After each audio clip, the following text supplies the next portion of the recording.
Morning friends, শুভ সকাল সবাইকে। জানি শুভ সকাল অনেকক্ষণ আগে হয়ে গেছে। আমার এতক্ষণে হলো যে এতক্ষণে কাজকাম করলাম। তোমাদের দাদা তো সকালে অফিস চলে গেছে। আমি এখন একটু স্নান করে পুজো সারলাম, সেরে এই চা করতে এসেছি। সকালে ব্রেকফাস্ট করব, চা আর রুটি। আজকে বেশি কিছু না। তো তোমরা সবাই কেমন আছো? সবাই এই ঠান্ডাতে, আর মালদাতে একটু ঠান্ডা কম আছে। আর এই হলো তো ব্যাপার। এই যে চা করছি।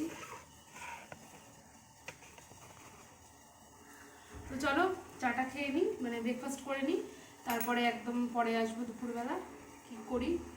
পরে মাঝখানে যদি কিছু দেখানোর থাকে তাহলে অবশ্যই আসবো দেখাতে তোমাদেরকে। আর একটু সবাইকে একটা কথা, সবাই একটু পাশে থেকো, এটাই বলার, আর কিছু না। তো চলো টাটা, আবার পরে আসবো। ব্রেকফাস্টটা করে নিই, অনেকটা দেরি হয়ে গেল। বাই।